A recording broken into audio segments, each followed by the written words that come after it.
10th बेटा exercise 8.4 करते पे हैं। क्वेश्चन नंबर 5 4 क्वेश्चन असी कर चुके हैं। Question number 5th prove the following identities where the angle involved an acute angle for which the expressions are defined.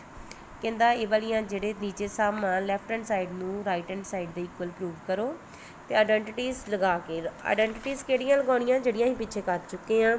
Cos square theta plus sine square theta equals to 1 plus tan square theta equals to secant square theta and cos square theta plus 1 equals to cosecant square theta. Theta is an acute angle, नाम angle का कोई भी हो सकता है। ए लै लो, B लै लो, इतने ए लिखा आ, थीटा लै लो, जो मर्जी लै लो। ठीक है बेटा क्वेश्चन नंबर फर्स्ट की आ कोसिकंड थीटा माइनस कॉट थीटा के इक्वल आ 1 minus cos theta over 1 plus cos theta. हुण इत्थे मैं की करना है लैफ्ट हैंड साइड नू right hand side they prove करना है। जदों मैं लैफ्ट हैंड साइड नू right hand side they prove करना है मैं सब तो पहला लैफ्ट हैंड साइड लैके चलूँगी की आ कोसिकंड थीटा माइनस कॉस थीटा दा होल स्क्वायर। बेटा हुण जदों भी आपां ये वाली आइडेंटिटीज प्रूव करनियां आ कि एक अद्धे सम नू छड्ड के बाकी सारियां दे विच जिन्नियां भी टर्म्स आ tan cosecant secant and cot theta इन्हां सारियां नू साइन एंड कॉस की फॉर्म में लैके आउणा है। ठीक है इत्थे मेरे को कोसिकंड आ, कोसिकंड किहदे बराबर हुंदा आ 1 ओवर साइन थीटा ते कॉट किहदे बराबर हुंदा आ sine cos theta over sine theta. ये लागे लिखना जरूर आ कि कोसिकंड किहदे बराबर आ 1 over sine theta, cot theta किहदे बराबर आ cos theta over sine theta. अगे इन्हां दोनों का लै लिया एलसीएम, साइन थीटा ते साइन थीटा का एलसीएम कितना आ गया साइन थीटा। साइन थीटा नू साइन थीटा नाल डिवाइड किया 1 ते 1 नाल मल्टीप्लाई किया 1 माइनस साइन थीटा नू साइन थीटा नाल डिवाइड किया 1 ते 1 नू कॉस थीटा नाल मल्टीप्लाई किया कॉस थीटा नाल इहदे की आ होल स्क्वायर। अगों बेटा की आऊगा 1 माइनस कॉस थीटा है सारे दा होल स्क्वायर ते sign square theta 1 minus cos सारे दा स्क्वायर ते साइन स्क्वायर थीटा किहदे बराबर आ 1 माइनस कॉस स्क्वायर थीटा। ठीक है अगे इत्थे स्केयर आ ना, स्केयर का मतलब कि ये रकम नू असी दो बार लिख सकते हैं। की लिखता 1 माइनस कॉस थीटा ते 1 माइनस कॉस थीटा। बेटा फार्मूला की कीता ही 1 माइनस कॉस स्क्वायर थीटा किहदे बराबर हुंदा आ साइन स्क्वायर थीटा दे। इत्थे 1 साइन स्क्वायर थीटा की थां ते मैं की लिखता 1 माइनस कॉस स्क्वायर थीटा। ठीक है आ दो रकम इनू दो बारी लिख लिया तो नीचे मेरे को 1 माइनस कॉस स्क्वायर थीटा 1 का स्क्वायर 1 ही रहूगा। इत्थे मैं फार्मूला लगा दिता a square minus b square. हुण a square minus b square किहदे बराबर हुंदा आ a minus b and a plus b. A दी वैल्यू कितनी आ 1 ते बी दी वैल्यू कितनी आ cos square theta cos theta sorry. जदों आपां वैल्यू पुट की 1 माइनस कॉस थीटा नाल 1 माइनस कॉस थीटा कटिया गया साडे को बचिया 1 minus cos theta over 1 plus cos theta.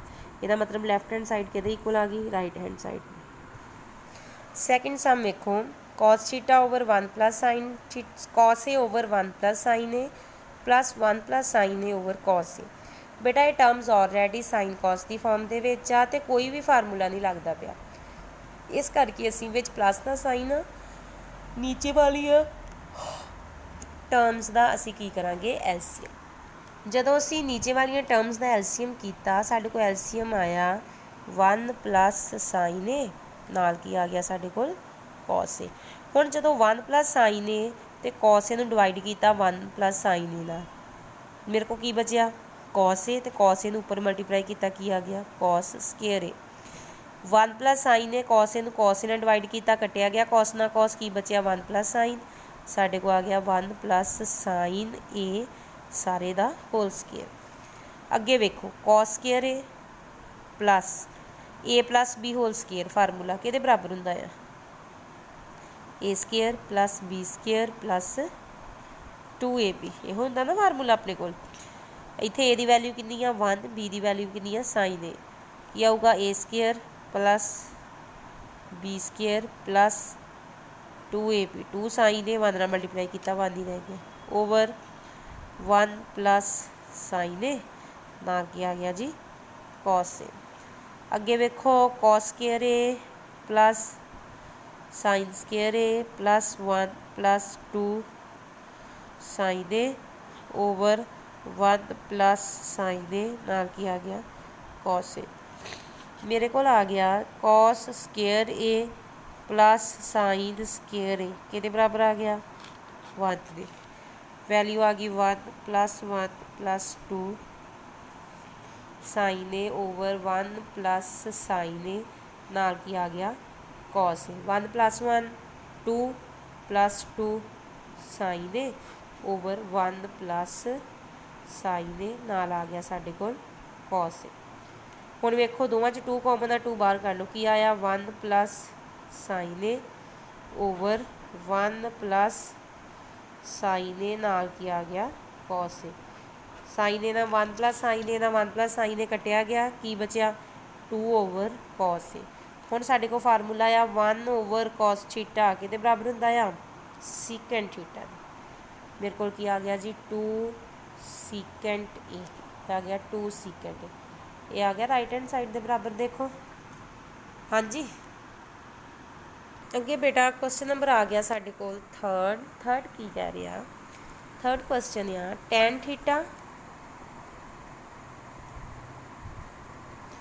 Over 1 minus cot theta plus cot theta over 1 minus tan theta. Third question tan theta over 1 minus cot theta plus cot theta over 1 minus tan theta कि एक बार prove करो ये। Left hand side मैं लै ली। सब तो पहली condition दसी आ कि साइन जे टैन कॉट सीकेंट कोसीकेंट इन्हों साइन कॉस की फॉर्म च लिखना है। टैन किहदे बराबर हुंदा आ sine theta over cos theta ते कॉट किहदे बराबर हुंदा आ cos theta over sine theta. Cot किहदे बराबर हुंदा आ cos theta over sine theta ते टैन किहदे बराबर हुंदा आ sine theta over cos theta. ये सारिया टर्म्स इत्थे तो ही फार्मूले लिख लेने आ। हुण देखो ये नीचे कुछ नहीं आ मैं 1 लगा दिता मेरे को आ गया sine theta over cos theta LCM आ गया साइन थीटा नूं 1 नाल डिवाइड किया साइन ते 1 नाल मल्टीप्लाई किया साइन थीटा माइनस साइन नूं साइन नाल डिवाइड किया 1 ते मल्टीप्लाई किया cos theta plus cos theta over sine theta नीचे की आया कॉस थीटा नूं 1 नाल डिवाइड किया कॉस ते 1 नाल मल्टीप्लाई किया cos theta minus sine theta. ठीक है जी। हुण साडे कोल जदों 4 टर्म्स होण आपां इहनूं किद्दां लिखदे आ sine theta over cos theta multiply जी चौथे नंबर पर टर्म है उन्हें फर्स्ट पे आ जाना साइन थीटा की आ गया sine theta minus cos theta plus cos theta over sine theta as it is multiply cos theta over cos theta minus sine theta. मेरे को की आ गया मेरे को केड़ी टर्म आ गई बेटा मेरे को टर्म आ गई जी इत्थे साइन स्केयर थीटा साइन नूं साइन किया साइन स्केयर नीचे आ गया cos theta sine theta minus cos theta. Clear इत्थों तक प्लस कॉस नूं कॉस नाल मल्टीप्लाई किया कॉस स्केयर थीटा ते साइन थीटा। बेटा जेकर इहदे विच मैनूं इदां लिखा sign theta minus cos theta इन्हां दोवां चों मैं माइनस बाहर कढना वेखो माइनस नूं कॉस नाल किया माइनस कॉस ते माइनस माइनस प्लस आहो चीज़ आ गई साडे कोल आ गई। हुण आ वाली जिहड़ी माइनस इत्थे मल्टीप्लाई हो जूगी इहदा मतलब इत्थे मेरे को की आ गया माइनस। ये स्टैप थोड़ा जिहा देख लिओ कि मैं आ वाली टर्म दे विचों माइनस कॉमन कर लिया क्यों कढ़िया वो दस्सण लगी हाँ। हुण इन्हां दोनों का एलसीएम लो कितना आऊगा साइन थीटा कॉस थीटा आ रकम दोवां च सेम है sign theta minus cos theta इनू एज इट इज़ ही तुसीं लिख लेना है।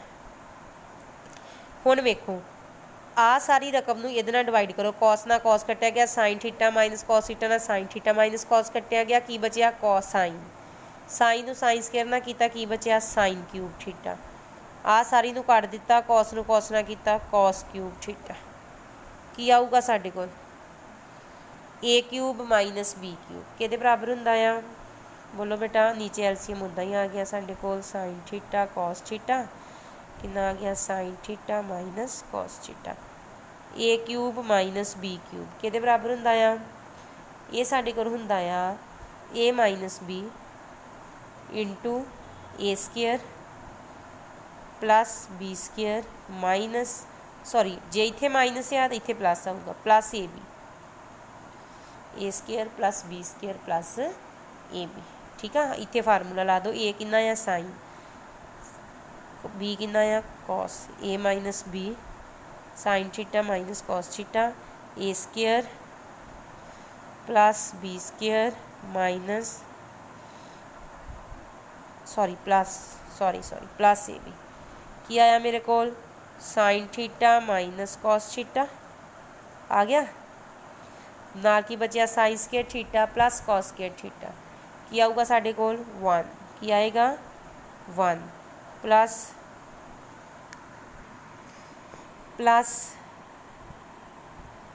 की आएगा बेटा साइन थीटा ते cos theta over sine theta cos theta into sine theta minus cos theta. Sine theta नाल आ कटिया गया, अपने को की बचिया 1 plus sine theta cos theta over sine theta cos theta.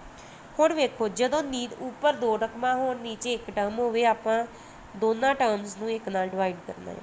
मेरे को आ गया 1 over sine theta cos theta plus sine theta cos theta over sine theta cos theta. आ सारा कटिया गया, मेरे को की आ गया जी 1। इधर की बच गया 1 ओवर साइन थीटा के इक्वल हुंदा आ, ये हुंदा आ कोसीकेंट थीटा ते 1 over cos secant theta plus 1। इहो चीज़ प्रूव करनी ही, आपां की प्रूव करना है 1 plus secant theta cosecant theta. ये किहदे इक्वल आ गया जी राइट हैंड साइड दे, किहदे इक्वल आ गया राइट हैंड साइड दे। ठीक है।